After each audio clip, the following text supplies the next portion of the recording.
Hey, my name is Max. Welcome back to part 6 of this tutorial series on Gulp and modern web development workflow.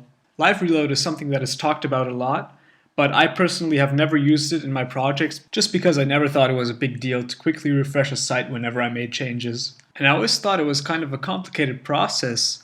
There's a lot to understand, there's lots of magic going on, so I always kind of stayed away from LiveReload for those reasons. But for Gulp, there's an excellent plugin that makes it really easy to set all this up.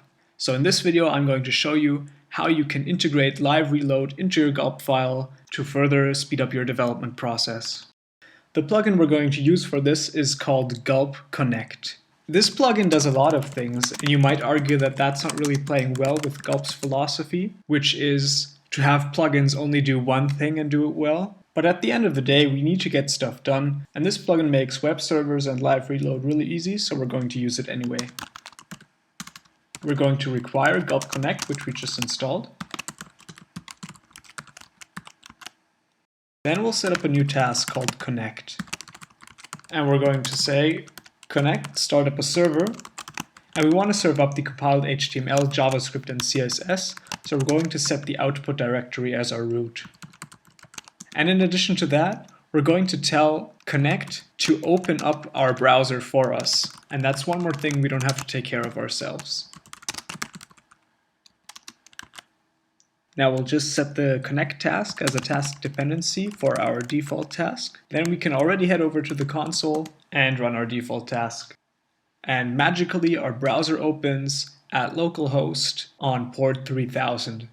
And that's the default port, and you can change that, of course. Now, LiveReload isn't functioning yet, but we at least have a static file server, which is always something we're going to need if we're doing advanced front-end development with stuff like Canvas or web audio.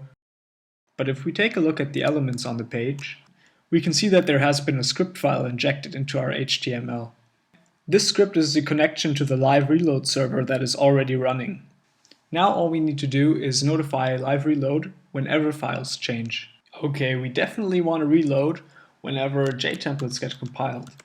So every time a JTemplate gets compiled, let's trigger a reload. I'm just going to copy this line of code and add it to our JS pipeline and to our Sass pipeline.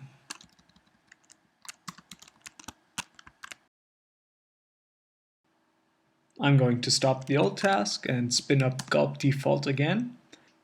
A new browser tab is open, so I'll close the old one. And now let's make some changes. First, I'm going to add a smiley to the title. And it already works. Now I'm going to set the body color back to red. And the page is instantly reloaded. And finally, let's fix our console log again and only have it log stuff once. Everything just works really fast. Thank you very much for watching. More videos are coming soon. Stay tuned for that on my YouTube channel. I also send out a tweet every time I upload a video, so if you follow me on Twitter, I can notify you there as well. As always, any feedback is greatly appreciated. Tweet at me or leave a comment below this video for that. Thanks again, I hope to see you soon. See ya!